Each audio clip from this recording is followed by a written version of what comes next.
Olá! Vamos dar continuidade aos nossos estudos? Hoje nós vamos trabalhar o primeiro e o segundo livro de Samuel. Mas na realidade não vamos entrar diretamente no livro. Vamos primeiramente fazer uma pequena introdução. Vamos falar de autoria, de data e de objetivo. Lembrando sempre que os livros que estão na Bíblia, eles têm um objetivo espiritual e histórico também. Sobre a autoria, nós podemos dizer que ela é um tanto incerta. A autoria, a princípio, ela é atribuída ao profeta Samuel, que eu coloquei aqui, ó. Não é mencionado, o livro não menciona o autor, mas ela é atribuída a Samuel. No original, na Bíblia hebraica, o livro de Samuel era apenas um único livro escrito em um único rolo, escrito em hebraico, o idioma da época. E nós podemos observar que quem escreve, o autor, ele tinha acesso aos registros, porque eles tinham uma cultura, ou vamos dizer assim, um cuidado de registrar todos os fatos que acontecia na história do povo de Israel. Portanto, esses registros são registros dos líderes nacionais, os líderes da nação, e nós podemos observar que, em especial, fala da vida pessoal das pessoas, das figuras importantes, dos grandes líderes, como, por exemplo, falava da vida de Saul, de Samuel, do profeta Eli, fala da vida do rei Davi. Portanto, essa pessoa que escreveu o livro de Samuel, ele tinha acesso a esses registros. Portanto, seria uma pessoa que estava muito próximo do templo, muito próximo dos sacerdotes, muito próximo do rei, para registrar todos esses fatos. No livro de Crônica, primeiro livro de Crônicas, capítulo 29, no verso 29, diz o seguinte: os atos do rei Davi, os primeiros e os últimos, estão escritos nas crônicas de quem? De Samuel, Natã e de Gade, dos profetas. O profeta Samuel, o profeta Natã e o profeta Gade, o vidente. Portanto, esses três profetas, naquela época, eles escreviam essas crônicas. Eles faziam esses registros de tudo o que acontecia. E aqui nós podemos ver que, quando houve a tradução da Bíblia hebraica para o grego, nesta época, o livro ele foi dividido. Que foi escrita a Bíblia em grego, chamada Septuaginta. Então, na Septuaginta, que é a versão dos 70, o livro foi separado em dois. Interessante, era um único livro, num único rolo, que ele foi separado em dois livros. Primeiro livro de Samuel, segundo livro de Samuel. Então, eles são, os 70 anciãos consideraram, uma só história realmente, chamados de primeiro e segundo livro de Samuel. Livro de Samuel. Aí você pode pensar, mas por que eles separaram? Por quê? O hebraico da época, o idioma da época, eles não usavam as vogais.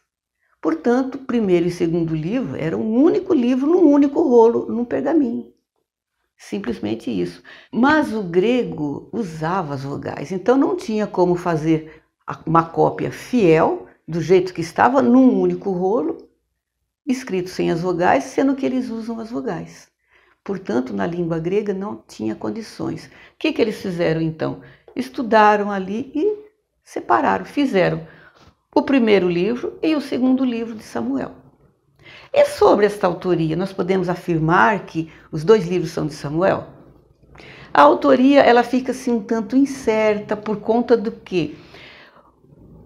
Quando eles fizeram esta tradução, nesta separação de primeiro e segundo livro de Samuel, eles viram o quê? Que os livros de Samuel e também o livro de Reis, primeiro e segundo livro de Reis, são considerados uma só história. Na realidade, falam da mesma coisa. Depois nós vamos estudar o livro dos Reis. E o que acontece então?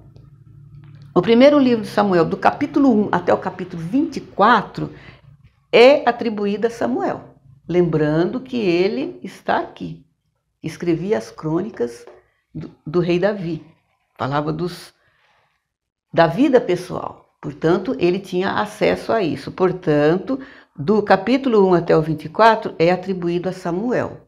Mas lembrando que Samuel ele morre no capítulo 25, fala da morte de Samuel. Se Samuel morre, lembrando aqui de Crônicas 29, que fala de Samuel, Natã e Gade, então Natã e Gade, esses dois profetas, são os prováveis autores que vão continuar a partir do capítulo 25 do primeiro livro. Quem vai dar continuidade provavelmente seriam eles. E é isso que nós podemos entender aqui, que realmente Samuel pode ter escrito, sim, do capítulo 1 até o capítulo 24. No capítulo seguinte, ele morre. Portanto, restaram esses dois, Natã e Gade. Você pode encontrar em alguns lugares, alguns textos, alguns autores que vão dizer que a autoria do segundo livro de Samuel seria de Natã ou de Gade, ou dos dois. Isto é bem provável. E sobre a data, esta tradução do hebraico para o grego vai acontecer no ano 300 a.C. E se lembrarmos da história do povo de Deus, o ano 300 a.C. vai cair bem quase no final do período interbíblico ou período intertestamentário. Lembrando que nesse período o Império Grego era o império dominante da época, e Alexandre o Grande, o que ele queria? Que tudo que fizesse fosse em grego. Portanto, ele pede para traduzir a Bíblia hebraica para o grego. Isso foi no ano 300, no meio do período interbíblico. E o livro ele foi escrito provavelmente após a morte de Salomão, no ano 930 a.C. E os objetivos? Quais são os objetivos dos dois livros? O primeiro livro de Samuel, ele tem por objetivo preservar a história da nação israelita, num momento importante, um momento de transição de governo, que eles eram 12 tribos independentes. E eles vão optar por um rei, mudando o governo, deixando de ser essas tribos independentes e se tornar uma nação unificada, mas governada por um rei. Então, a mudança de vida desse povo, ela é radical. Eles eram livres, não tinham compromisso de servir a ninguém, apenas servir a Deus. Mas a partir daí eles vão passar a servir a um rei. Lembrando que Samuel ainda diz ao povo: os seus filhos serão recrutados para a guerra e vocês vão pagar impostos ao rei. Ou seja, vocês vão sustentar o rei. Mas o povo queria um rei. Portanto, passaram de independentes, deixaram a sua independência e se tornaram servos de um rei, dando início assim ao período da monarquia. Foi uma mudança radical na vida do povo e um momento importantíssimo, da qual Samuel faz parte dessa transição, dessa mudança. Já o segundo livro de Samuel, ele é escrito para preservar a história, ou seja, os 40 anos do reinado, da monarquia do rei Davi.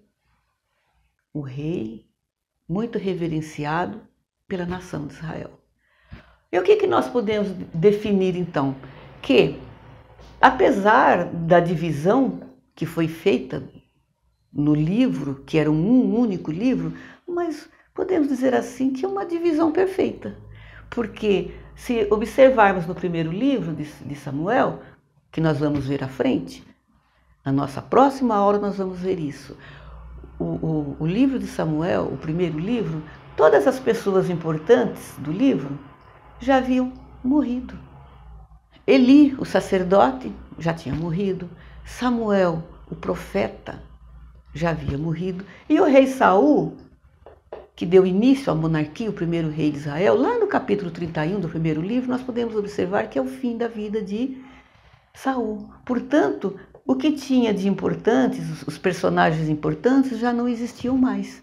E vai começar, então, uma nova história, podemos assim dizer. Apesar de ser a continuação da história, mas aí o que vai estar em alto, o que vai estar em foco, é a história da vida do rei Davi. Os fatos que acontecem durante o reinado do rei Davi. Foi uma divisão, podemos dizer que perfeita, que não interferiu em nada, ficou exatamente como estava na Bíblia hebraica. Simplesmente dividiu, mas a continuação, é a mesma história. Isso é o que nós podemos observar, então, aqui no livro de Samuel, que foi dividido em dois, mas nós temos, então, assim, a noção de que o autor realmente foi Samuel, até o capítulo 24, podemos ter uma certeza, mas depois disso, provavelmente é Natan e Gade o autor. Isso que nós podemos observar.